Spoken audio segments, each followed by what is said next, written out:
तो इस बोर्ड का कनेक्शन करना बहुत ईजी है। इसमें ज़्यादा कुछ दिमाग लगाने का कोई ज़रूरत नहीं है। इस बोर्ड में सिर्फ तीन चीज़ का ही तो कनेक्शन करना है। पहला इसका ट्रांसफार्मर का और ऑडियो इनपुट का और स्पीकर जो कि ऑडियो आउटपुट इस एम्पलीफायर बोर्ड से होगा। बस इसमें तीन ही चीज़ का कनेक्शन करना है और बहुत ही सिंपल इसका कनेक्शन है। तो चलिए मैं आपको एक एक करके सारा कनेक्शन बताता हूँ। पहले तो आपको बोर्ड पे ही एक चीज़ दिख जाएगा जो कि यहाँ पे प्लस और जी और माइनस, मतलब कि यहाँ पे जो हम ट्रांसफार्मर यूज करेंगे उसका जो प्लस और माइनस होगा वो हम यहाँ पे कनेक्ट करेंगे। माइनस की जगह पे माइनस, प्लस की जगह पे प्लस और जी की जगह पे ग्राउंड।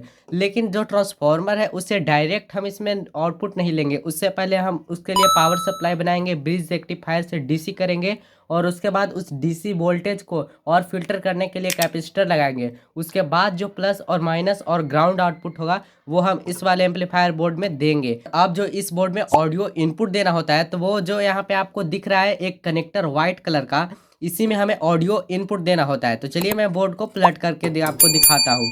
तो ये हमारा ऑडियो कनेक्टर का जो दो पॉइंट है वो है। तो यहाँ पे एक पॉइंट को आप देख सकते हैं कि जो जी है वहाँ से इसका प्रिंट कनेक्ट है, मतलब कि ए वाला जो ऑडियो इनपुट का ग्राउंड होगा ये वाला पॉइंट।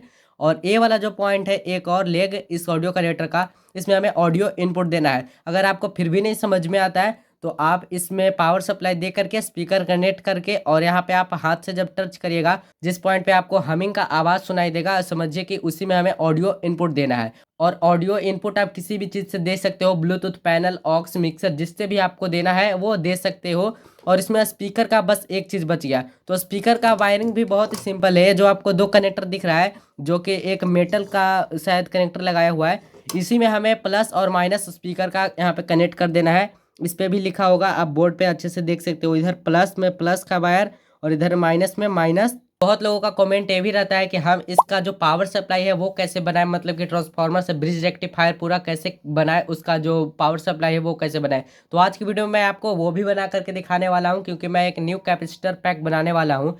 और इस बोर्ड में आप जो ट्रांसफार्मर यूज कर रहे हो वो 30 030 या 24 024 भी यूज कर सकते हो। वहाँ से स्टार्ट करिएगा अगर आपके पास 30 030 नहीं है तो 24 024 से लेकर के 40 040 मैक्सिमम इसमें ट्रांसफार्मर यूज करिए। और आपको अगर बेस्ट परफॉर्मेंस चाहिए 30 030 से लेकर के 40 040 का ट्रांसफार्मर यूज करिए, आपको बेस्ट परफॉर्मेंस मिलेगा। अगर आप 40 040 8 एम्पियर या 5 एम्पियर का ट्रांसफार्मर लगाते हो तो उस पर 12 इंच स्पीकर या सबवूफर को भी बहुत अच्छे से चला सकते हो और आपको बेस और पंच बहुत ही खतरनाक लेवल का मिलेगा। और इस बोर्ड का मेरे पास इसका एम्पलीफायर कैबिनेट भी है जो कि मैं इसी बोर्ड से इस एम्पलीफायर को बनाया था। इसका आप लोग लुक देख सकते हो। तो इसको जब मैं बनाया था तो इसका बहुत ही गंदे तरीके से कनेक्शन किया था। तो चलिए आज की वीडियो में आपके सामने ही मैं इसका पूरा कनेक्शन करूंगा, लेकिन मैं आपको इसका जो मेन कनेक्शन है जैसे कि speaker, audio output, bridge rectifier, transformer, इन्हीं चीज का मैं कनेक्शन आपको सिर्फ बताऊंगा, क्योंकि वीडियो बहुत ही लंबा हो जाएगा और आपका जो कमेंट है वो सिर्फ इस बोर्ड से ही रिलेटेड है। तो इसका बोर्ड का ही मैं आपको सिर्फ कनेक्शन बताऊंगा, क्योंकि इस चीज का ऑलरेडी कनेक्शन हो गया है। और इससे पिछले वाले वीडियो में मैं जो है व्यू मीटर बनाया था वो इसी वाले एम्पलीफायर के लिए बनाया था और इसी में मैं इस वाले व्यू मीटर को लगाऊंगा यहाँ पे। और इसमें पहले से ही व्यू मीटर का होल किया गया था, क्योंकि मैं इससे पहले एक और व्यू मीटर लगाया था जो कि मैं नहीं बनाया था, वो बनाया हुआ मैं बोर्ड खरीदा था व्यू मीटर का। तो उसको यहाँ पे मैं लगाया था लेकिन वो खराब हो गया। तो मैं यहाँ पे अभी एक नया व्यू मीटर बनाया हूँ, तो इसी को मैं यहाँ पे आगे में इंस्टॉल करूँगा। लेकिन अभी इसका जो होल है वो बहुत ही छोटा छोटा है। तो चलिए मैं सभी में इसका होल कर लेता हूँ एलईडी के हिसाब से और सभी एलईडी को मैं यहाँ पे लगा लेता हूँ। और इसमें जितना भी बोर्ड ट्रांसफार्मर है उन सभी चीज़ को मैं पहले इंस्टॉल कर लेता हूँ और इसका जितना भी पहले का वायरिंग है वो सारा चीज़ मैं हटा दूंगा। सो फाइनली गाइस यहाँ पे जितना भी कनेक्शन वायरिंग किया गया था पहले जैसे कचरा जैसा दिख रहा था सभी को मैं हटा करके इधर रख दिया हूँ, आप लोग देख सकते हो। इसका हम फिर से आपको अच्छे तरीके से बता के इसका कनेक्शन मैं करूंगा कि कैसे कैसे यहाँ पे कौन सा कनेक्शन करना है। तो यहाँ पे मैं सिर्फ इन दोनों फैन का जो कनेक्शन है वो वैसा का पहले का जैसा ही मैं छोड़ दिया हूँ। और इधर कनेक्टर का एक दो वायर है जो पहले के जैसा ही मैं यहाँ पे छोड़ दिया हूँ। और इधर हमारा स्पीकर कनेक्टर का ये जो वायर है वो है। और ये जो सर्किट है ये 12 वोल्ट का है जो कि 12 वोल्ट 1.5 एम्पियर का है। तो इसी से हमारा फैन भी चलेगा और इसी सर्किट से हम इस वाले अपना जो व्यू मीटर है यहाँ पे जो लगाएंगे उसको भी हम 12 वोल्ट यहीं से दे देंगे इसी अडाप्टर से। तो चलिए अब हमारे यहाँ पे जो भी एम्पलीफायर बोर्ड और ट्रांसफार्मर है वो सारा मैं इसमें इंस्टॉल कर लेता हूँ और इस व्यू मीटर को भी यहाँ पे मैं लगा लेता हूँ होल करके, क्योंकि इस एलईडी का जो मोटा है वो थोड़ा सा हल्का सा मोटा है पहले वाले एलईडी के मुकाबले। तो चलिए सारा चीज़ को मैं लगा लेता हूँ और पहले इसमें थोड़ा सा साफ सफाई मैं कर लेता हूँ ब्रश से। तो गाइस यहाँ पे मैं सारा चीज़ को अच्छे तरीके से फिट कर दिया हूँ, जो भी चीज़ को इसमें लगाना था वो लगा दिया हूँ। अभी सिर्फ इसमें कनेक्शन करना बाकी है। इधर amplifier board, transformer, VU meter वो सारा मैं लगा दिया हूँ। तो अभी सिर्फ कनेक्शन करना है। तो सबसे पहले मैं आपको इसका जो ब्रिज रेक्टिफायर कैसे बनाते हैं वो मैं आपको बता देता हूँ, क्योंकि वो बहुत ज़रूरी है। उसका भी कॉमेंट बहुत आया था।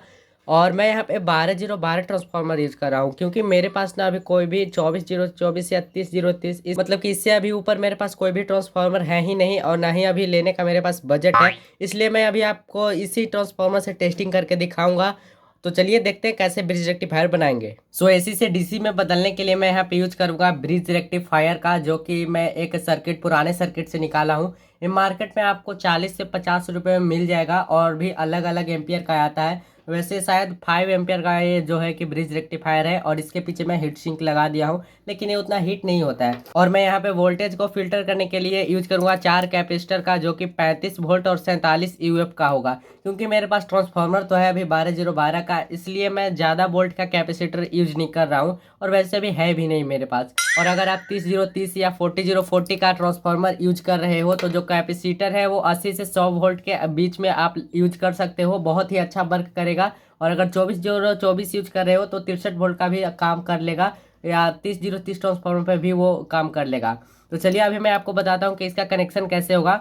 तो पहले तो मैं दो दो कैपेसिटर का जो है कि पैरेलल में आपस में जोड़ा बना लेता हूँ, क्योंकि अभी 47 यूएफ का है, तो दो को हम आपस में जोड़ देंगे तो लगभग 950 यूएफ का हो जाएगा एक कैपेसिटर पैक। और हमें 30 0 30 का पावर सप्लाई बनाने के लिए जो कि कैपेसिटर को आपस में सीरीज में कनेक्ट करना होता है, तो हम दो दो कैपेसिटर का जोड़ा बना करके आपस में सीरीज में कनेक्ट करेंगे। तो चलिए पहले मैं यहाँ पे जीप टाई से इन दोनों को आपस में बांध लेता हूँ। तो अभी मैं दोनों कैपेसिटर का जो प्लस और माइनस है वो आपस में यहाँ पे मैं कनेक्ट कर दिया हूँ अच्छे तरीके से। तो अब जो हमारा इस दोनों कैपेसिटर का एक जो प्लस वाला साइड है और एक कैपेसिटर का जो माइनस वाला साइड है, उसको हम कुछ इस तरीके से आपस में यहाँ पे रख करके और इस केबल टाई से मतलब कि यहाँ पे कस देंगे, ताकि कनेक्शन करने में आसानी होगा। इसलिए हम यहाँ पे ऐसा कर लेते हैं। तो चलिए यहाँ से मैं यहाँ पे बांध लेता हूँ अच्छे तरीके से। पहले इतना हो जाने के बाद जो एक जोड़े कैपेसिटर का जो माइनस है और एक जोड़े कैपेसिटर का जो प्लस है, उन दोनों को आपस में अटैच कर देंगे। जैसे एक साइड आपको इस माइनस वाले का मतलब कि एक पॉइंट जो दिख रहा है, और एक जोड़े कैपेसिटर का जो प्लस वाला पॉइंट दिख रहा है, इसको हम आपस में अटैच कर देंगे शोल्डर से। तो ये वाला जो पॉइंट होगा यही हमारा ग्राउंड होगा। जो ट्रांसफार्मर से जो जीरो वाला वायर होगा वो यहीं पे कनेक्ट होगा, क्योंकि ये प्लस और माइनस मिल करके जीरो हो जाएगा, और जो हमारा एम्पलीफायर का जीरो है वो भी यहीं पे कनेक्ट होगा। तो चलिए इसको भी हम यहाँ पे सोल्ड कर लेते हैं। तो अब हमारा इस कैपेसिटर पैक का कनेक्शन पूरा हो चुका है। अब हमें इसमें कुछ नहीं करना है, अब हमें इसमें डायरेक्ट प्लस और माइनस देना है और आउटपुट ले लेना है।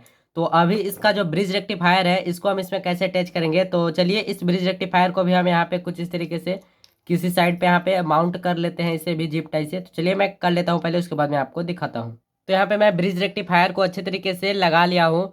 तो अभी आपको इस ब्रिज रेक्टिफायर में जो यहाँ पे प्लस का साइन जो दिख रहा है, और एक साइड आपको शायद नहीं दिख रहा होगा, यहाँ पे थोड़ा सा घिस के हट चुका है। यहाँ पे जो माइनस वाला साइन था वो हट चुका है, लेकिन यहाँ पे माइनस का ही साइन है, और इधर एक साइड प्लस का है। तो प्लस और माइनस वाला जो साइड है इसे हमें कैपेसिटर का जो प्लस और माइनस वाला पॉइंट है उसमें हमें कनेक्ट कर देना है। जैसे एक साइड यहाँ पे माइनस हो गया और इधर प्लस, तो इसमें हमें डायरेक्ट प्लस और माइनस कनेक्ट कर देना है, और यही प्लस और माइनस को हमें एम्पलीफायर वाले बोर्ड में दे देना है। एम्पलीफायर बोर्ड में जहाँ पे प्लस और माइनस लिखा था, और जो ट्रांसफार्मर का वायर है वो यहाँ पे कनेक्ट होगा, जो मिडिल में दो पॉइंट दिख रहा है उसमें। यहाँ पे आपको एसी का साइन दिख रहा होगा, शायद कैमरे में नहीं दिख रहा होगा अच्छे से, लेकिन मुझे अभी यहाँ पे दिख रहा है, क्योंकि ये ब्रिज रेक्टिफायर है वो बहुत ही पुराना हो गया है, जिसके कारण पूरा इसका जो ऊपर वाला परत है वो घिस चुका है, तो उतना अच्छे से प्रिंट दिख नहीं रहा है।